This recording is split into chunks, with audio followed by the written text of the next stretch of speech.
Brannon Beliso here. You're living your best life. It is Friday, February 18th, 11 a.m. Pacific Standard Time here on the West Coast. I am Brannon Beliso, and what is this? Success Never Sleeps, where we gather, right? School owners all over the world join us as far as Canada, United Kingdom, all over the world to be better versions of ourselves, to improve our businesses, to grow our culture, and ultimately do what? Live your best life. So let me take care of a little maintenance. Let me thank my sponsors first and foremost. We have My Studio. My Studio, we love you.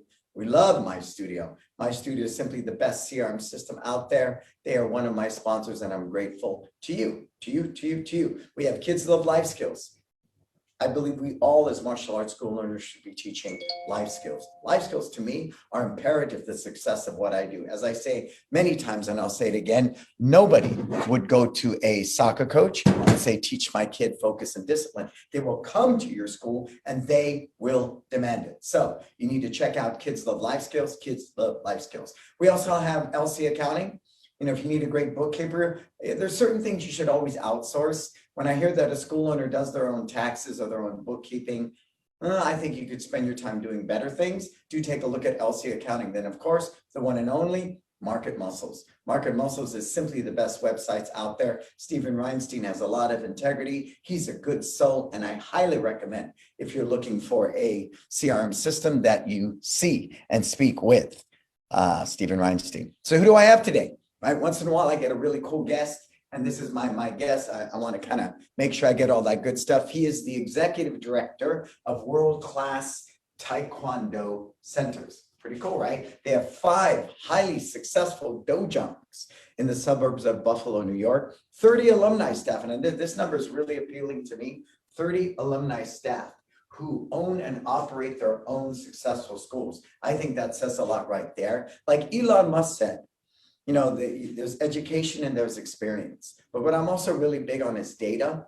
right? If you historically have shown that your schools have survived pandemics, dot-com bust, mortgage crises, all these different things, I think that's really impressive. Oh, make sure this thing stays in focus. And for me, that's really impressive. And I'm impressed by that. And he's the CEO of Taekwondo Professionals. It's a leading consulting service. You know, myself, Stephen Reinstein, Tule, we're very passionate about that. People would say, well, you're a consultant. Why would you have another consultant on your show? Because I think we should all be out there. You know, when I went to the CES convention, I was a consumer electronics shows. There was a while I worked as a consultant for Sega. And it was amazing to see Apple next to Microsoft, next to Samsung, next to LG, and everybody was there in the house. That way people can really gather the right information and make an educated guess who they want to work with. And I believe we all help each other. And I had heard Michael speak at afar. We've kind of been looking at each other at a distance, off and on at different events. And then the last event I did with Tule in My Studio, you know, I got to stand at the bar and listen to this guy talk. And I was just so humbled by his very practical approach. Yesterday, I was on his show, his consulting group, and he took my information and put it in such a straight line. And it was very, very cool. And it just appealed to me, like, because you know me, I'm in a dream state constantly. You know, my mama used to say that I'm not of this earth, that I'm from another place. And he took all this stuff I say here and he just put it so well. He summarized everything I said so well. I don't think I can do as good a job summarizing his stuff. So I'm going to go the other direction as he shares. Hey, what's up, James? All the way from the Rocky Mountains. Conrad, respect martial arts. I love it. I love it. Sounds like a webcam, not your mic. Thank you. Let me see if I can fix that for you. That's an easy fix. I moved to my computer. Let me fix that. Let me fix that. How's that mic? Is that mic 100% better, everybody? I know it is. I know it is, right? Thank you for that, Marco. How's that? We got Impact Martial Arts all the way from North Carolina. Does that sound good now, folks? Tell me that mic is rocking. I love you guys. I love you guys, right? Because we are a collective. All right, I'm going to bring them in and we're going to start chopping this thing up. If you have questions, post them in the comment. I appreciate that. Your comments are welcomed and we love, love, love your comments. Let me see if I can dial us in. We're going to put us side by side. Love your comments. Master Mertens, how are you, sir? Hey. We're going to put us side by side. I'm Let's good. get that mic going for you, sir. I should be able to see you. You, sir. I can hear you. Let's get that mic going for you, sir. Yeah, so turn the microphone. Yeah, that's coming from your computer, sir. That mic going for you, sir. Yeah, so turn the microphone. Yeah, that's coming from your computer, sir. That mic going for you, sir. Yeah, so turn the microphone. Yeah, from your computer, sir. That mic going for you, sir. Microphone. Yeah.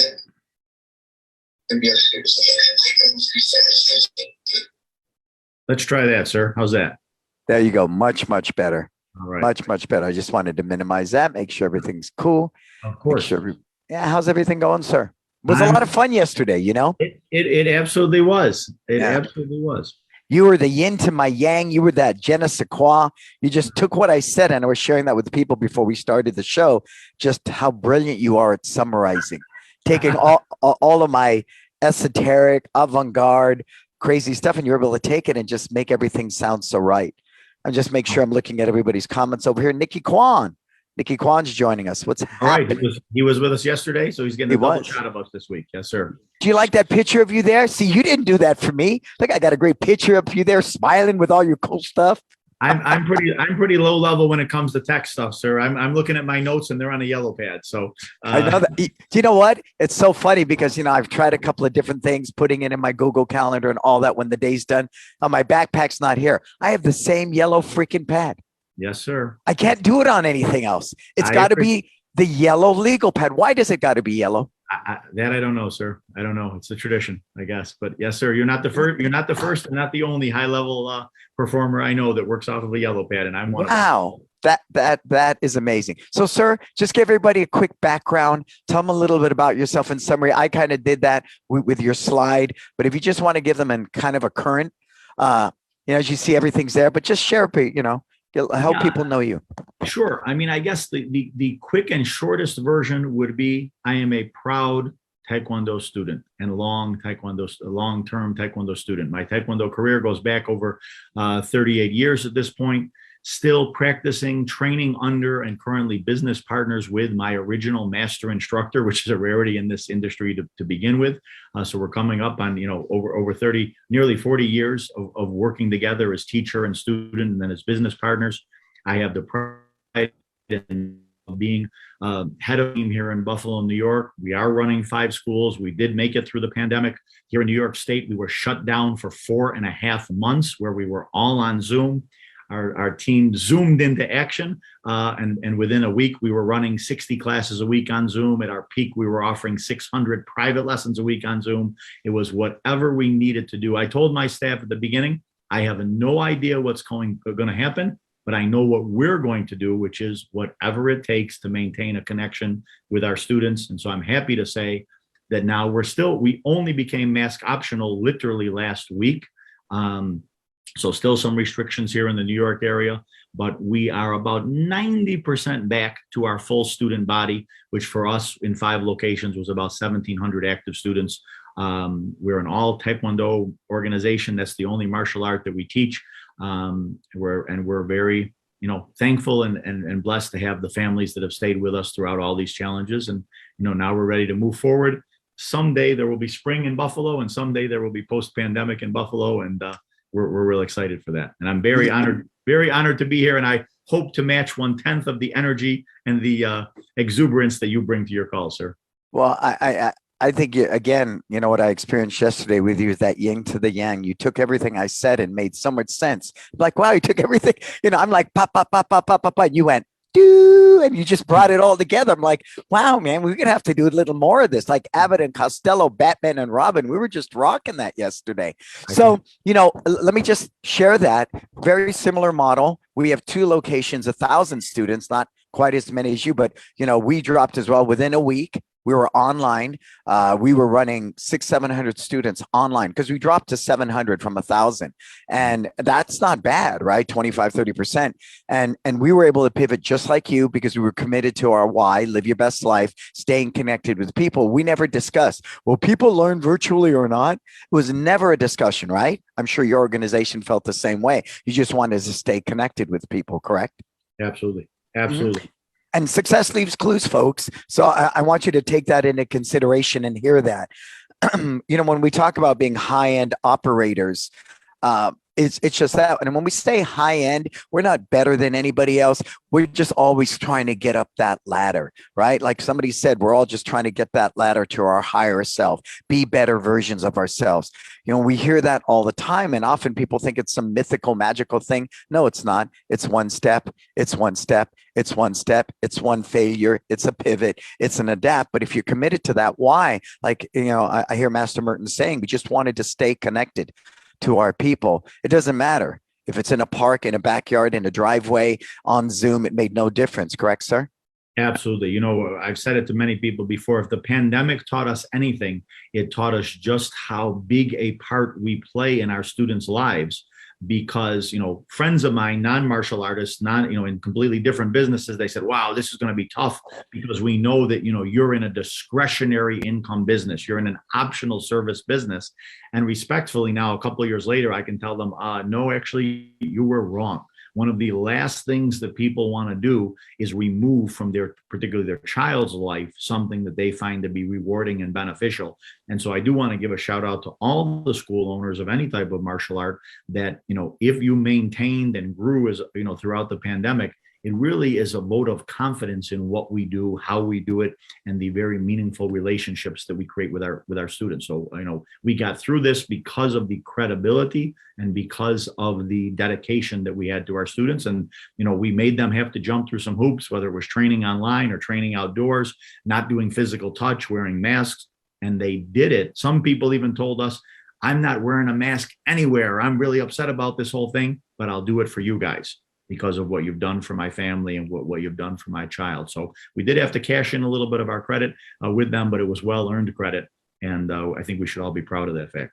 I think so too. And I think that was the big thing, because we're not just that disposable income, that extracurricular activity. We became the bedrock of our community for many children's lives. We were the one normal thing, even though it was via Zoom and out in parking lots and stuff, that for kids was normal for them. They still were earning stripes. They were still earning belt testing, the whole 9 yards. So I think that's something, as we begin to reinvent our businesses, that we think about, that we really address, that if we keep acting like an extracurricular activity and we treat our dojongs in our school that way, and we're just somebody who's going to use disposable income, we're always going to be in that position. But as I said yesterday, Apple is premium product, premium price. If we produce a product that people look at as an investment for their child and it becomes part of their lifestyle, then I think our attrition will reduce, our retention will be higher.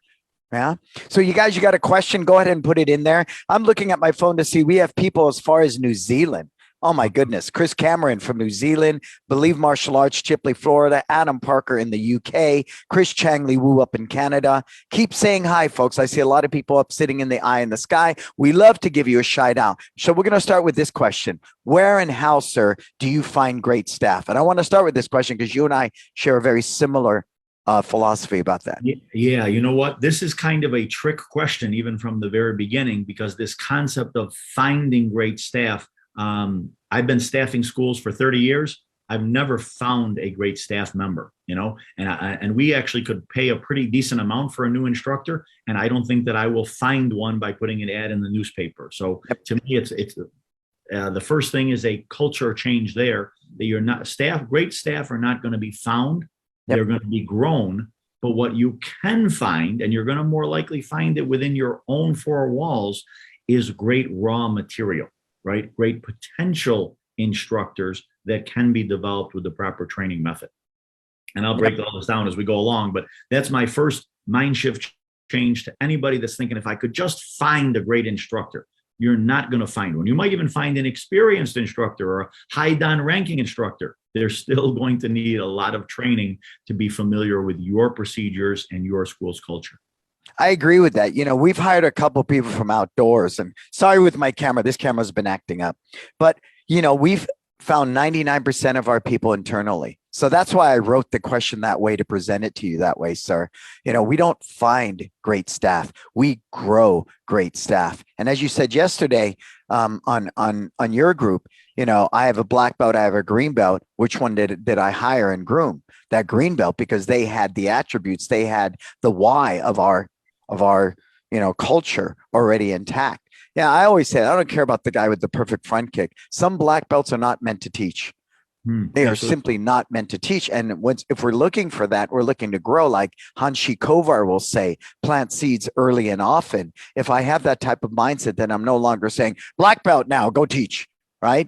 I'm really mining them and building that bench strength from day one. Plant seeds early and often. So go through that. When do you start looking for great staff, sir? And what are some of those attributes that really determine I want to go after this guy. I want to wine and dine and date them. I want to groom them, and I want to make them a long-term relationship for my organization.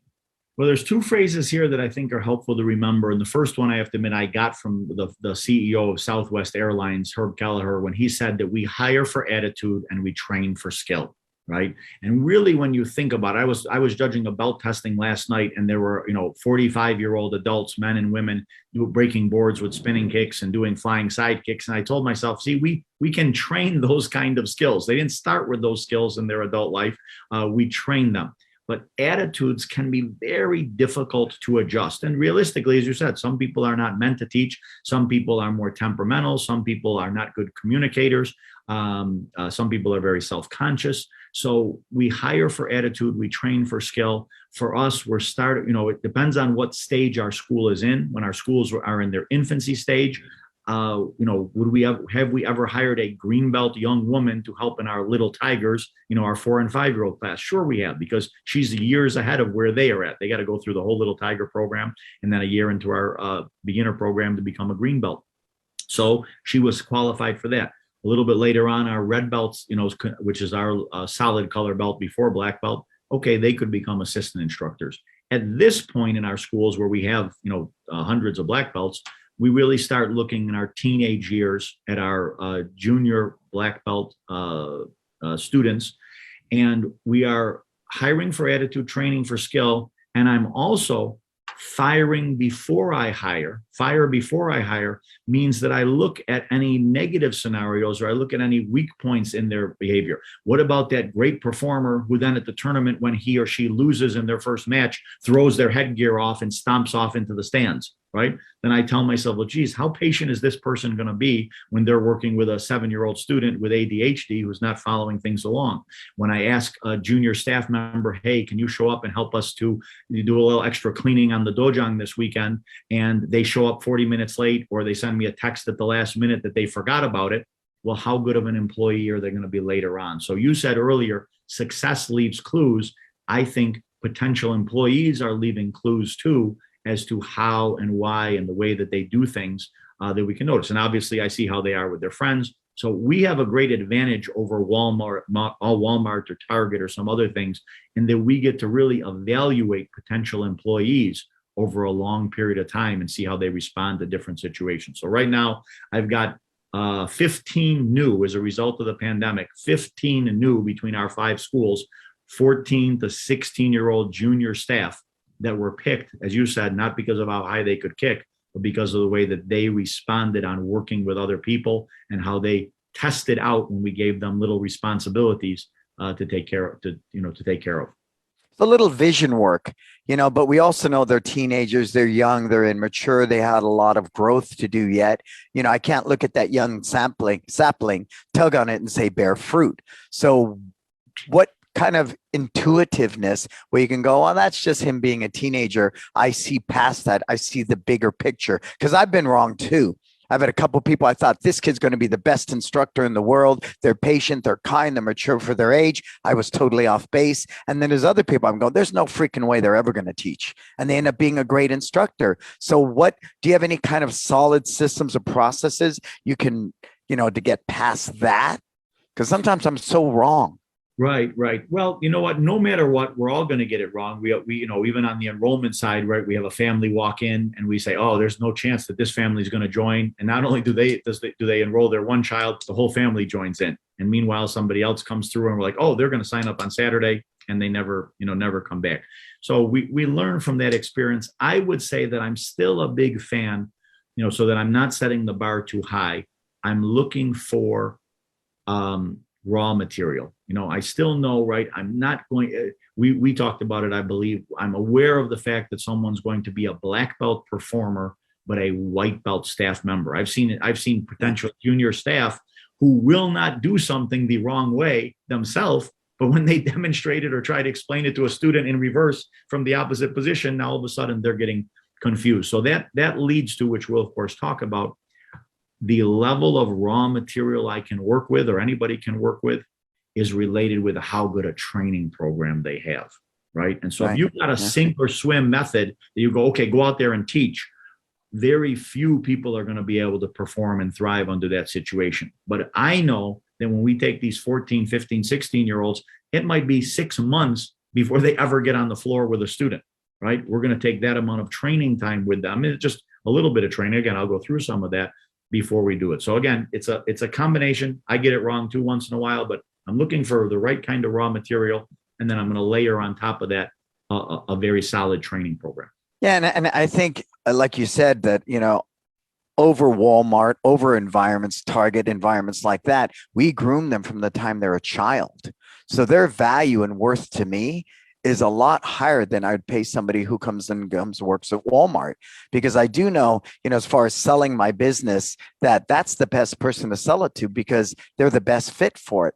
If I was just to sell one of my schools right now, someone's going to walk in and value it based upon mats and mirrors because they know those clients can come and go. And if they look at the attrition rate and the turnover rate in our industry, 50% of those students, they say will be gone in 2 years. So really, if I'm going to sell a school, I can get the most money for a school selling it to somebody that's already within my organization because they can take it over seamlessly because of systems and processes and the culture and be able to run it and be profitable.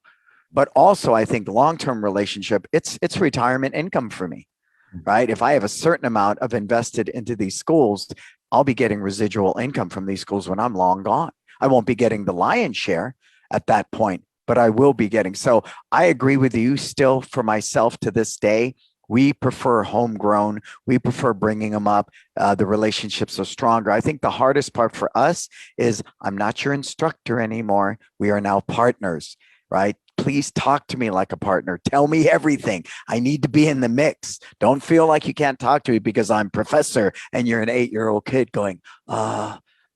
Because you're not. Yeah. One of my seconds, he's 30 years old now. And we've really moved that communication to where we're real equals in communication. And sometimes I feel like the student. And it's good. But I think a lot of instructors don't have that ability or don't create that shift. So they leave. And they go open their own school out of frustration or stop martial arts altogether. I think that's a huge miss in our industry. But again, I agree with you, homegrown. Yeah. So how do you consider, what to be competitive pay structure? I know with the Great Resignation, we're all looking at that. How do we get somebody where they can look at martial arts as a career? Right. As a career? Because you might have felt that, the minute we tell my wife when I got engaged, what does he do? He owns a martial arts school. They're like, what the heck? But I said, no, look at my tax returns. Who cares what I do? Just look at what I can, take care of your daughter, your granddaughter. So how do we move that? And what do you consider to be competitive? So a couple of things here. First of all, you use the word competitive, and that obviously has to be the goal, right? And that's going to be different in different markets. Right here in Buffalo, New York, we have one of the lowest housing costs in the entire country. And you in San Francisco have one of the highest housing costs and cost of living. So it's going to vary, but right. So our part-time teenage staff members here in New York State, the minimum wage is one of the highest. I think we're up to, I believe it's $13.10 for. We're at 16. You're right, but I know it's 15 or 16 there.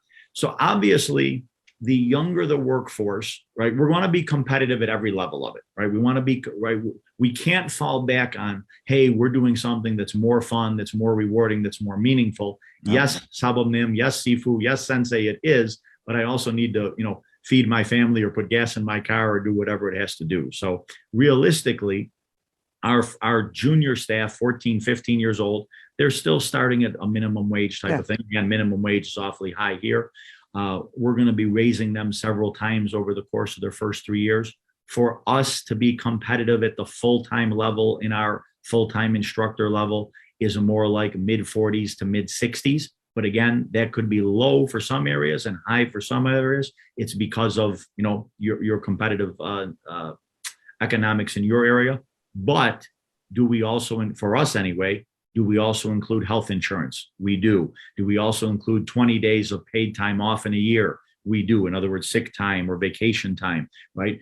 We know that when at any level, the staff member who goes home and has the conversation with their significant other, whether that means a spouse or a boyfriend or a girlfriend or a parent for the junior staff, it still has to make sense, right? Yes. Oh, Yes. I'm going to do this, and it's my passion. It's something I'm excited about, but I'm also not going to be, horribly paid as a result of following this career. Therefore, if you ask me, what's one of the positive pressures that a school owner should have is to have a high level of financial success for their school so they can have a competitively paid team, right? And it's okay to suffer or be challenged together for a while when the school is in its infancy, but as the school grows, you're going to share the reward. So I think sometimes that some of the money that comes in, it's not for me to put in my pocket, it's for me to put back into my staff's pay and conditions. Right. Yeah. And, when we came into this pandemic, we saw that all over the internet,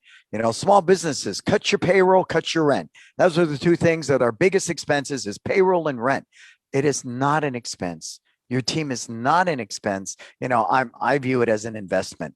My team is an investment. So as we were coming out of this pandemic, nobody got cost of living raises for the past year and a half. We doubled back and did cost of living raises. We gave everybody substantial raises. Some of them got as high as a 25% raise.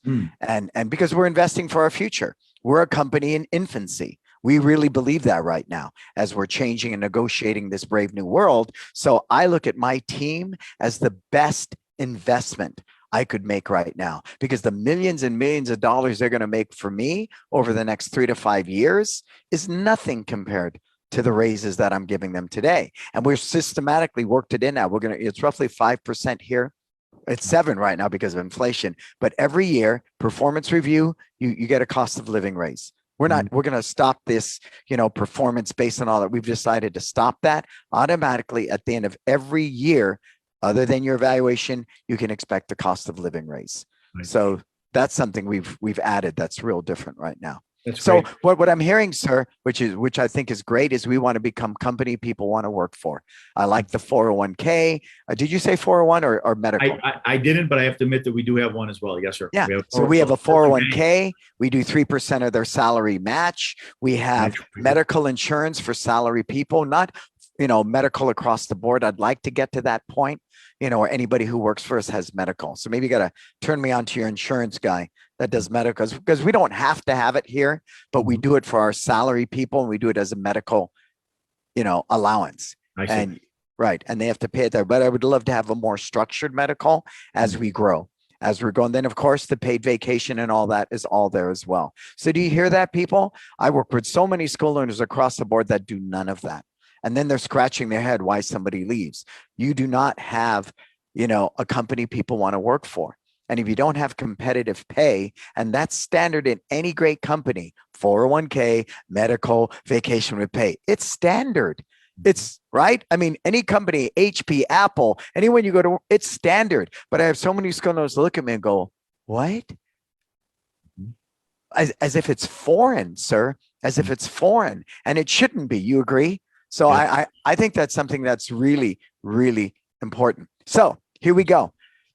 So talk to us. How do you go from a student to a paid instructor? What's you shared you're going to talk to about us earlier. Go for it. Give us that path. Yes, sir. If I may, I want to go back just on one thing, because I want to emphasize something you said and make it even as practical as possible for people. And that idea that your staff are an investment, not an expense, because now what we just told people is, all right, pay for insurance, pay for a 401k, pay them more, give them a 10% raise.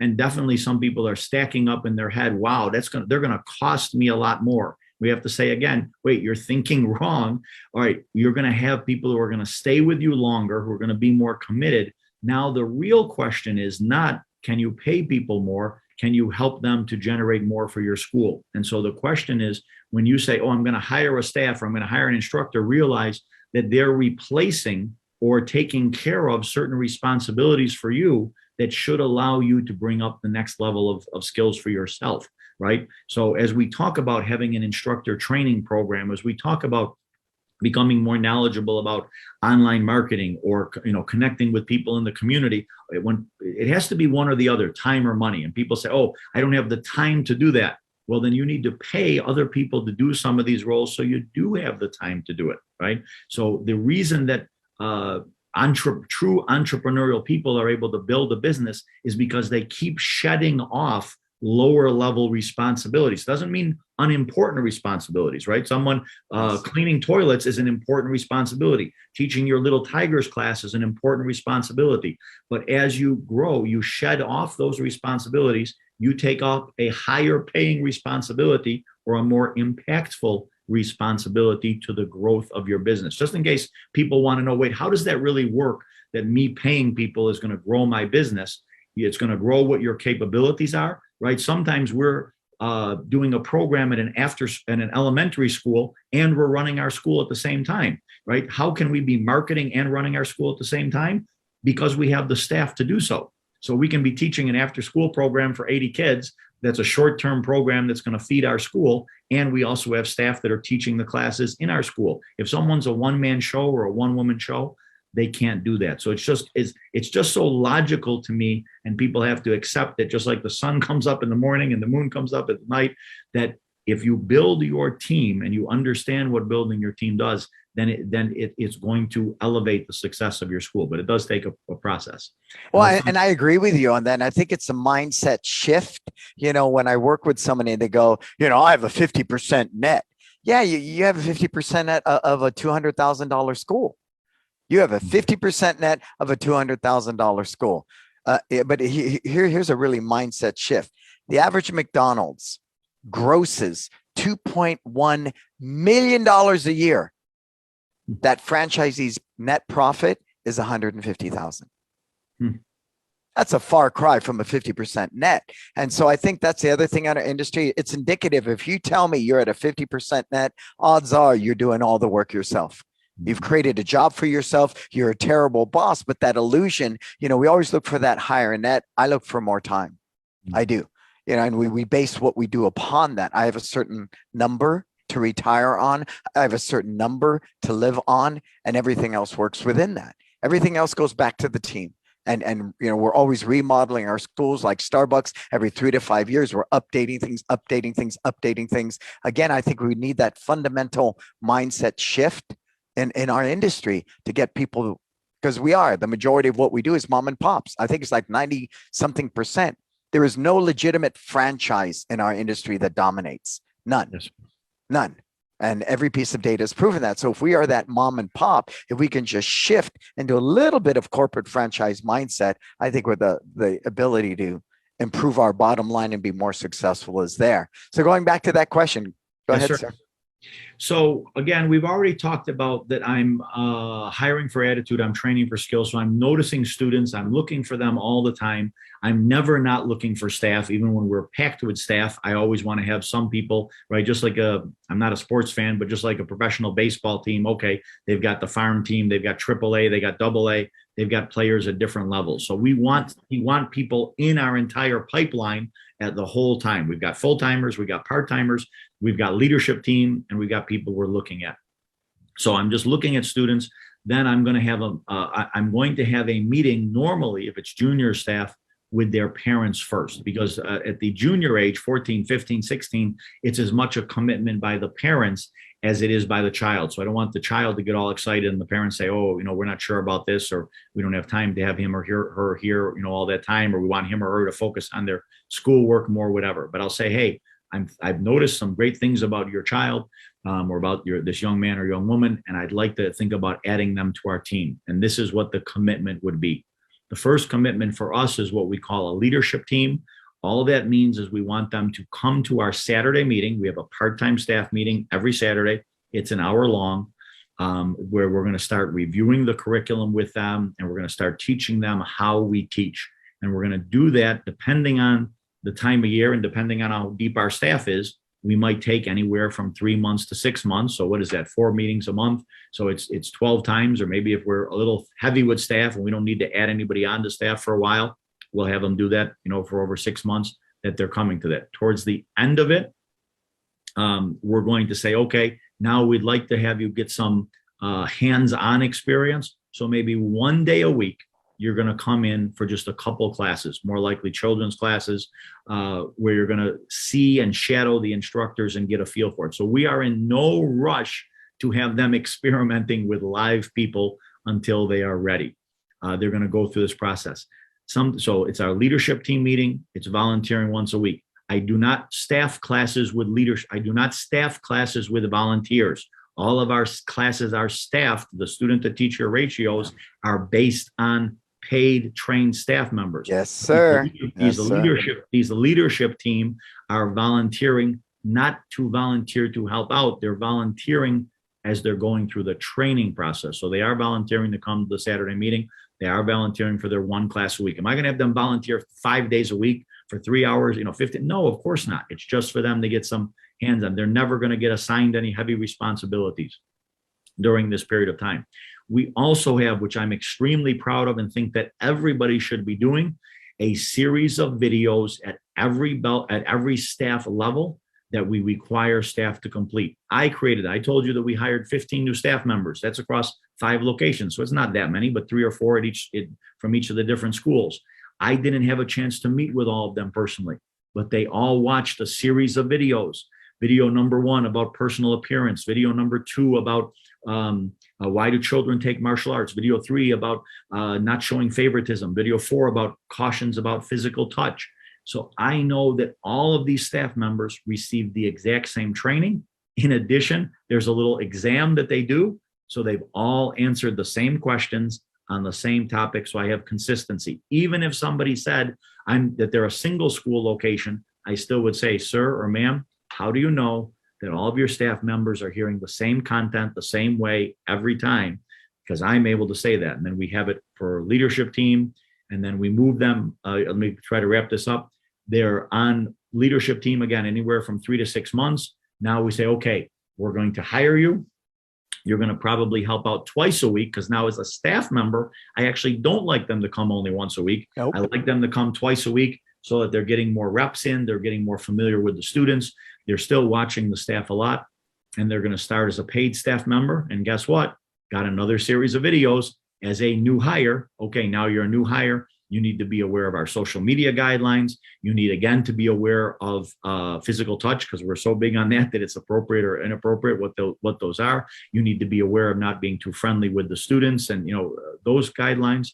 And then we have another series of junior instructor guidelines that are even more class related about leading warm-ups, walking the lines, etc. It was a large amount of work to do up front, but it's a very meaningful work that increases our staff consistency. My Taekwondo professional members get access to it as well, but people could, copy this, type of idea and build it in their schools. But so obviously the main point I made, hopefully that matches what I said earlier, is we picked good raw material, and then we trained the heck out of them, so that by the time we put them in front of somebody and say, this is a new instructor, they already look more knowledgeable about what they're doing, and they're more comfortable in the role.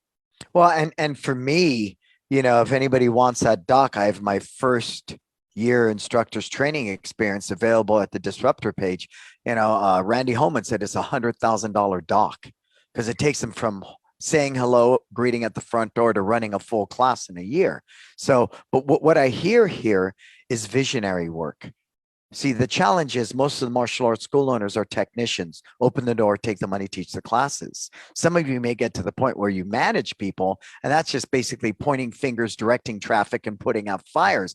But that visionary work, which I think in summary, it's a lot of work up front on the back end, but the dividends it pays down the line when people can go back and watch those videos again and again and again and again. And because, video's king. Just look at TikTok, look at YouTube. You don't want to hand somebody a 10-page doc and say, read this.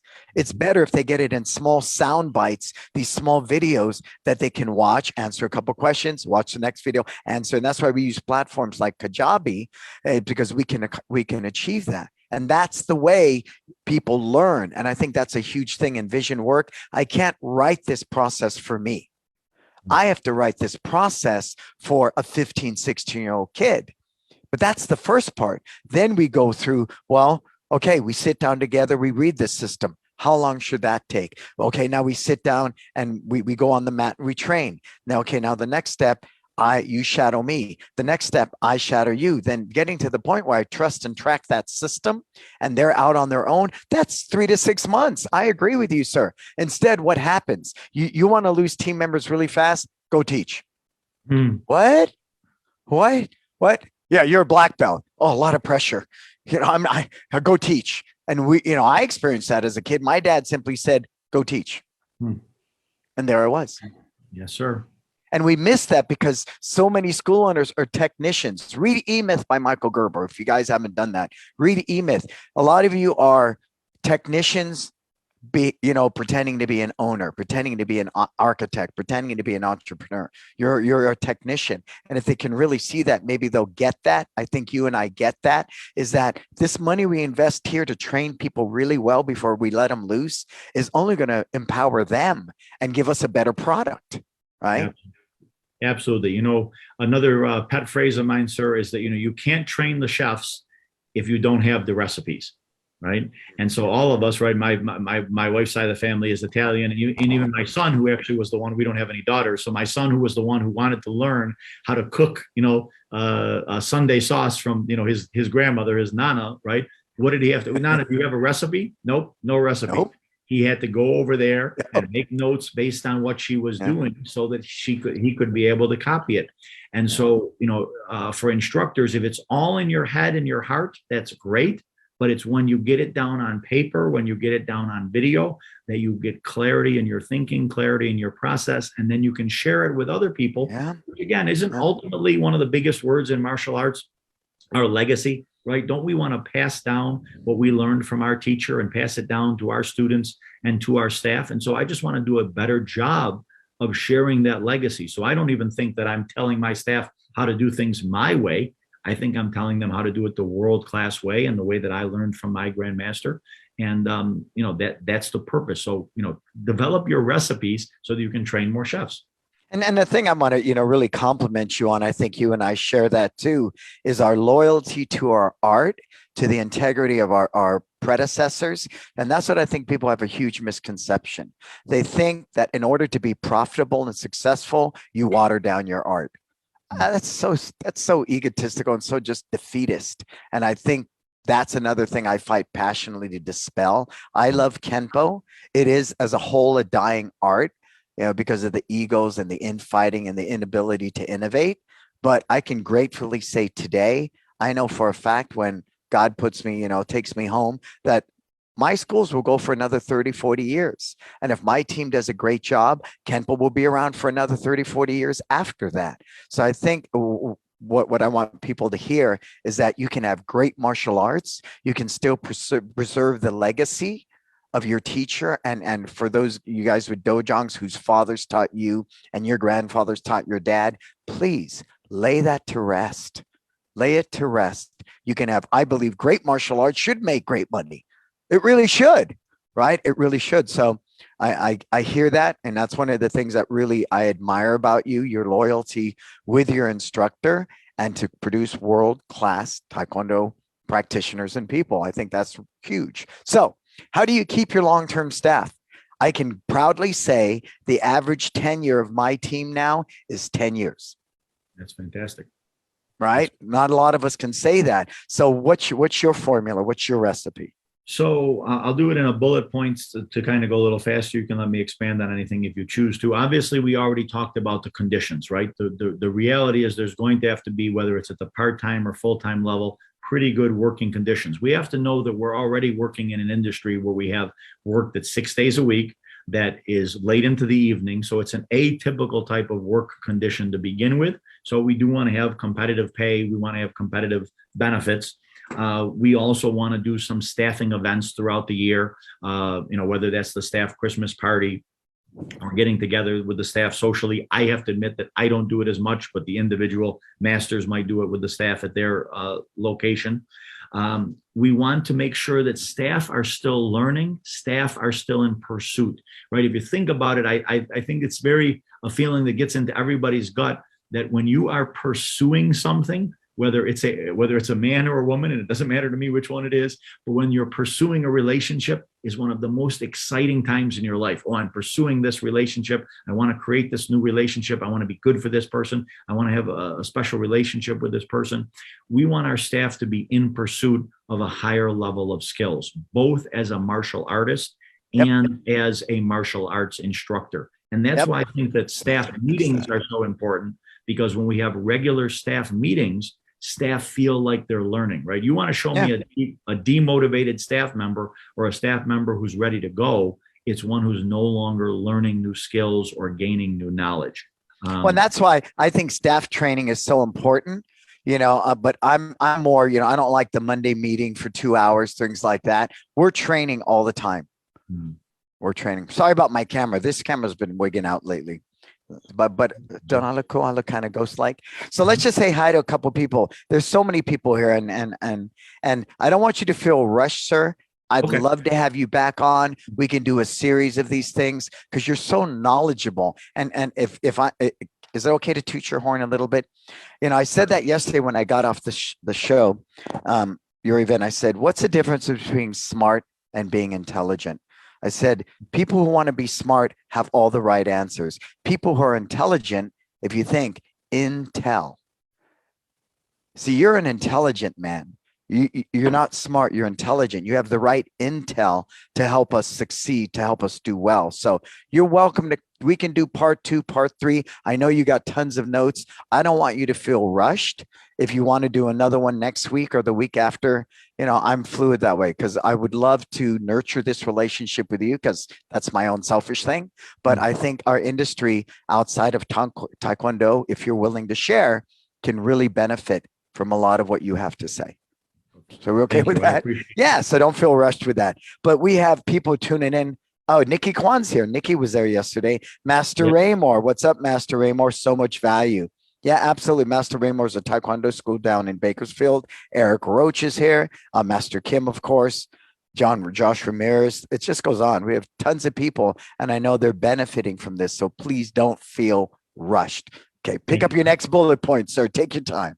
All right, thank you. The only other one that I wanted to say about keeping your staff long term was going to be about manage and cultivate the relationships between you and your staff and between your staff, right? So there's a couple of things that we need to be aware of. You mentioned one earlier.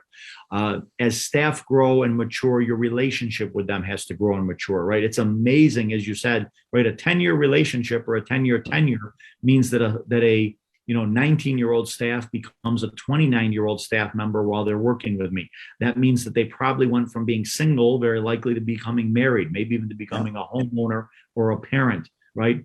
As staff's roles and knowledge increase, so should their voice and their influence on me, right? If it didn't, it wouldn't make any sense. So yes, I'm still their master, I'm their instructor, but they influence me. That's probably one of the other secret knowledges that all great staff team members or staff leaders know, is that staff make you better, right? We've done more things with technology because my staff have pushed me to do things. I've seen things more from the female staff or female student point of view because I have female full-time staff members who've guided me to see that. It wasn't that I was, I don't think, biased in any way, but I only live life in my adult male body. Yes. And I only have sons, right? And so they made me aware of how the women would feel on a certain thing, or how the girls may have felt on a certain thing. So managing the relationships means you give those relationships room to grow, and that you're not going to be stuck in a time warp that you remember, I'm the one who taught you all of this, right? I'm the one who taught you from day one. And of course, Grandmaster Chung was the one who led the way for me on that, because in a 30-year-plus relationship, it means that, of course, again, I went from being a teenager to being a young married guy, to being a father of one, a father of two, a homeowner, then on to my next house, and all those things. And he allowed my voice and my influence to increase over time.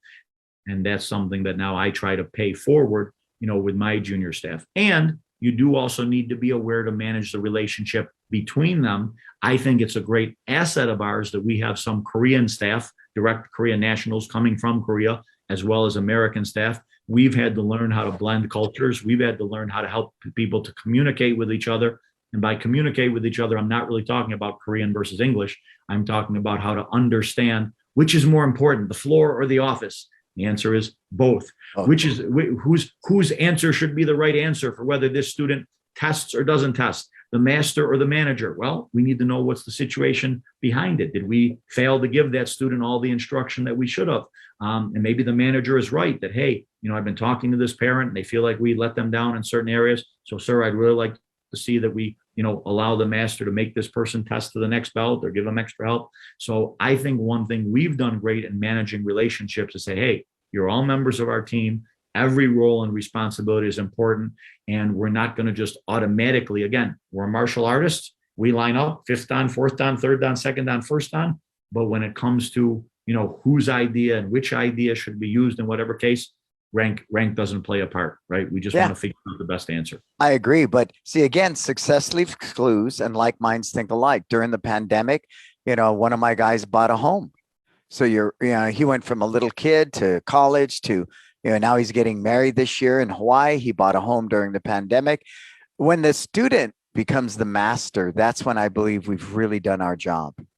And because we're not in our businesses all the time, I count.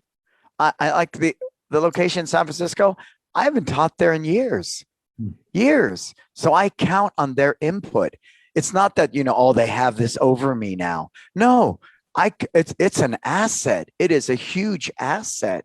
And I love when I can learn from them.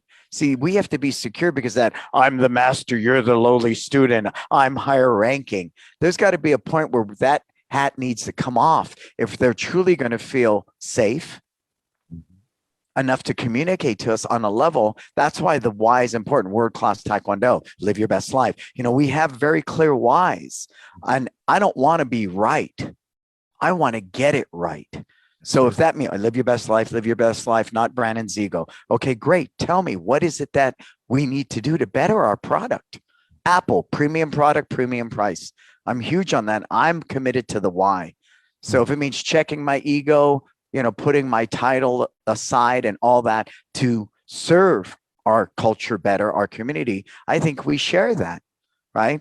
Except I grew up with 4 sisters, so I know how women feel.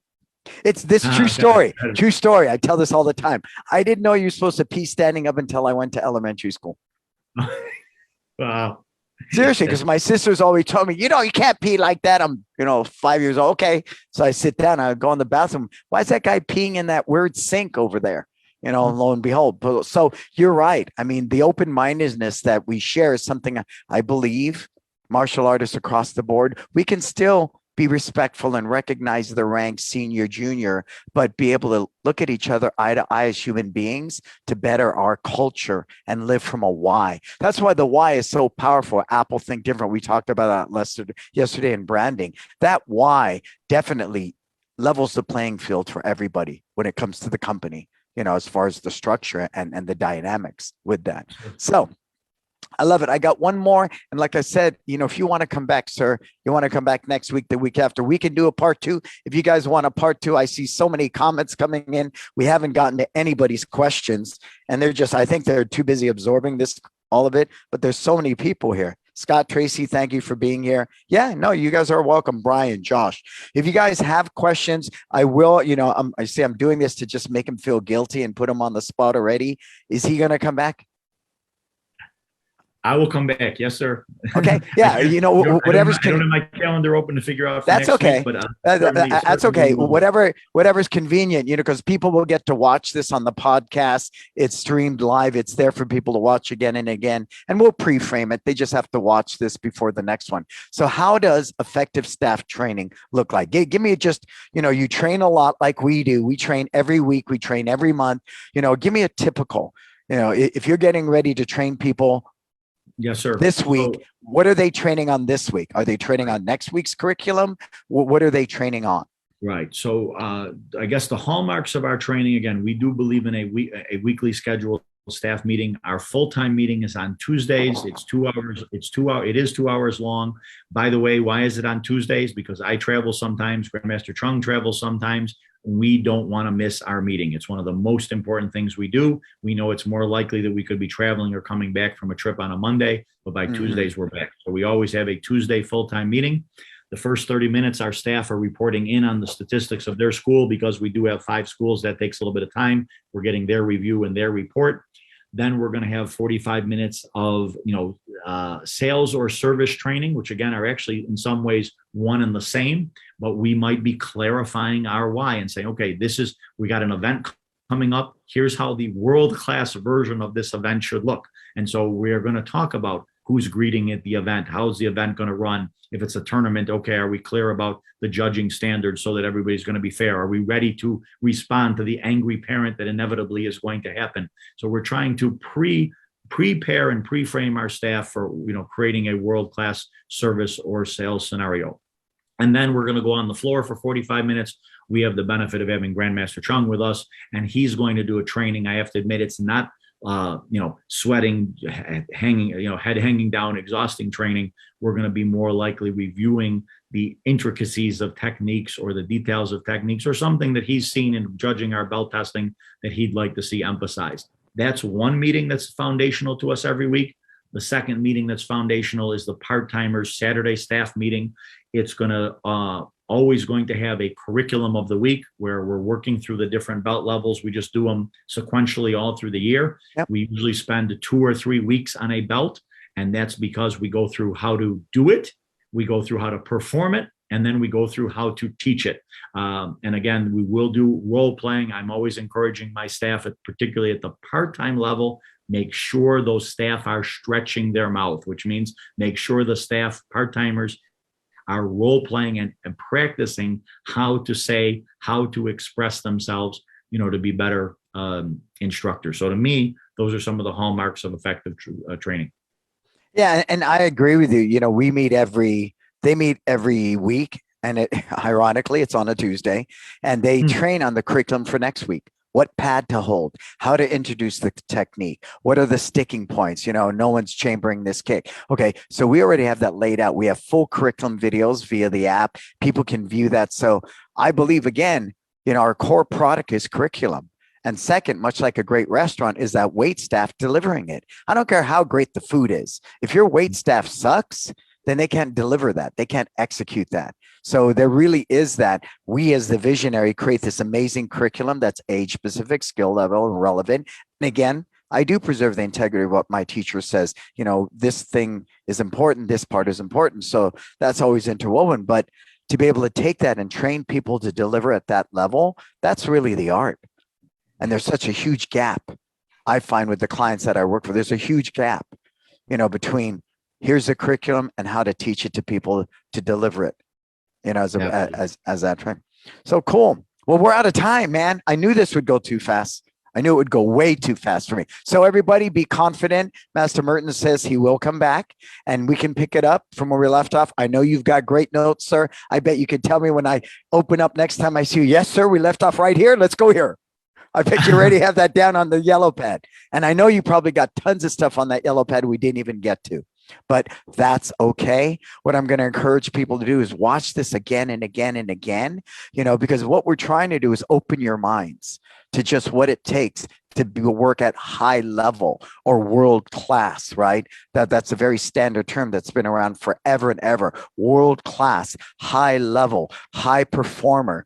I think there's a huge discrepancy there and people don't really understand what that means. But I hope today with Master Mertens, you got an idea of just what that takes to do that. And we're going to continue this conversation. What do you want to leave people with, sir? Sir, I want to leave people with the idea that developing your staff, honestly, will be some of the hardest work that you do, the most time consuming, the most thought intensive. But it is some of the most rewarding and can be the most fun work that you ever do. And again, that idea of let your art, let your thoughts, let your creativity live on after you. right? I have the honor and the privilege to know that the world-class way of teaching Taekwondo is being taught in 50 different schools. And I say we've got our 30 affiliates, but some of them have opened multiple locations. We've now been around that some of our alumni now have alumni of their own opening schools. So I know that honestly, there are 10,000 plus students around the country that are learning the world-class way of doing things, some of whom I'm never going to meet or see. But I'm very proud to have been part of that process. So everybody, you've got a certain vision or gift that you want to give into the world. I mean that really. And I think that your way of doing it is going to be not just by who you can teach with your own mouth and your own two hands, but document your ideas, clarify your ideas, and train your people to do it. And you're going to be very pleased and have just a deep sense of satisfaction when you can say, I have shared what I have, what I care about and what is important to me with others who can now do it for more people than I could reach on my own. And I would say that is a big part of what Grandmaster Chung's mission was. It was a big part of what my mission was to move Taekwondo in a positive direction across the country. We didn't do it by opening our own schools across the country, but we did it by developing one heck of a staff and then giving them the wings to fly, all over the place. And that's just truly amazing, to be able to impact 10,000 people with a vision and a passion and a purpose that you hold dearly to your heart. I mean, that's really when we can change the world, and we see that. And I don't mean that as a kumbaya Disney thing. It's a lot of hard work. We double down, and I choose to go other routes to consulting and investing and things of that nature. But if we find staff member that want to open another school, we're all over it. I now have a couple of affiliates of my own out there teaching Kenpo. And so I get it. I do. And we're not asking that for everybody. Let's start with our one dojang, with our one school, and treat it as at that high level. And I think across the board in our industry, because the mom and pop mentality, we still suffer across the board as a whole. Become professionals, become world class, become that. And the potential is unlimited. It's unlimited. So cool, sir. Thank you so much. Every time I get to spend a little time with you, I walk away a better person, and I learn so much. So I want to thank you, and I look forward to having you on the show again. My pleasure. Thank you. And thank you everybody for logging in to watch this. I'll be happy to share again in the future. Thank you so much, sir. Thank you, sir. All right, everybody. So, stop and think about that. There's so many good people in our industry. A friend of mine said we need to collaborate more. And that's really something I'm going to emphasize for my own personal life this year. I want to collaborate more. And that means being to work with other consultants instead of going, well, they might get my clients or they might get and that's, do what you do and let people choose for themselves. It's the same thing here. I don't think the martial arts school, which is across the street, is a competitor. I don't think they're a competitor at all. Have I ever met them? No. Have they ever come in here and talked to me? No. I mean, and that's okay too. To me, that's okay too. But for me, I think it's really, really important that we continue the collaboration, because it is a brave new world. We've lost 35% of our industry, and we are in our infancy, make no mistake. And so you're leveraging technology, leveraging things like purpose and culture, understanding the value of a brand, investing in your team instead of looking at them as an expense, cultivating your curriculum so it's relevant but true to your heart. All those things need to happen like this if we are to move into this brave new world and be relevant and profitable. Cool. So, hey, I'm going to take a minute to thank my sponsors. I need to do that as we were just wrapped up into the show. I want to say thank you to my studio. Thank you to Kids Love Life Skills. Thank you to LC Accounting and Market Muscles. Watch this again and again. I'll edit off the few minutes off the front, and I'll make sure to post this for you. And you can watch this, share this. As I said, Master Mertens publicly has committed to come back and join us again. I want to thank him publicly again. When I really listened to him, I was just standing at my studio thing like this at a bar, because we ran out of time and it was really hot outside where the event was. But I just sat there very humbled, not in awe, I was a very humbled awe, because he's knowledgeable, but he's heartfelt, he's loyal, down to earth, good people, and I appreciate that a lot. It's not where you see the guy running through the mansion. Look at my cars. Look at me. Look at me. His dedication to his family, his dedication to his instructor, his dedication to world-class Taekwondo is just resonates with me on so many levels, so many levels. And I hope we can help cultivate and perpetuate that because it's a powerful thing. Cool. All right. So I want to thank everybody for being here. Who am I? I am Brannon Beliso. Subscribe to my podcast, Success Never Sleeps, Mindful Meditation across all the platforms. Subscribe to my YouTube channel, Success Never Sleeps. Other learning like this is available, as well as thousands of hours of content to help you better your life so you're happier and more profitable. Please follow me at Instagram. You want some positive memes? Go to Pinterest. For everything else, go to brannonbeliso.com. We're taking signups. We're down to, I believe, 12 spots left for It's Time Live Believe. You want to come out to that. Go to brannonbeliso.com, look it up and get signed up. Cool. This is Success Never Sleeps. I am Brannon Beliso. Until we talk again, what are you going to go out there and do? Live your best life.